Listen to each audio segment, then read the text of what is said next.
Helo, Ellen a Marks ydw i o Ofcom Cymru. Heddiw, rydyn ni wedi cyhoeddi ein cynllun gwaith, sy'n nodi ein blaenoriaethau dros y flwyddyn i ddod. Rydyn ni'n cyhoeddi'r cynllun mewn cyfnod heriol. Mae'r coronavirus wedi newid sut rydyn ni'n byw, gweithio a chyfathrebu. Mae hyn yn golygu bod ein gwaith i sicrhau fod cyfathrebiadau yn gweithio i bawb yn bwysicach nag erioed.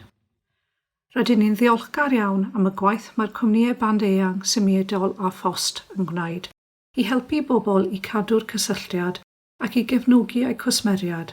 Hefyd, rydyn ni'n ddiolchgar i'r darlledwyr am y gwaith caled yn cyflwyno gwybodaeth ac yn diddanu ei gynulleidfaoedd. Rydyn ni'n gwneud cymaint ag y fedrwn ni i gefnogi'r ymdrechion hyn sy'n cynnwys ein ymdrech cadw'r cysylltiad, sy'n rhoi cyngor i chi gael y gorau o cysylltiadau band-eang a symudol. Wrth i ni edrych y tu hwnt i'r coronavirus, mae llawer o waith pwysig gyda ni ar y gwaill eleni. Byddwn ni'n gweithredu i helpu bobl i gael gwasanaethau band-eang a symudol well yn hybu buddsoddiad mewn rhwydweithiau cyflymach mwy dibenadwy.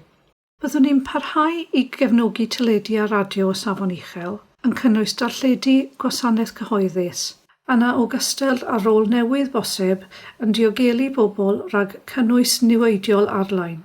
A byddwn ni'n parhau i herio darlledwyr i wneud yn siŵr ei bod yn adlewyrchu amrywiaeth llawn y bobl mae nhw yn eu gwasanaethu.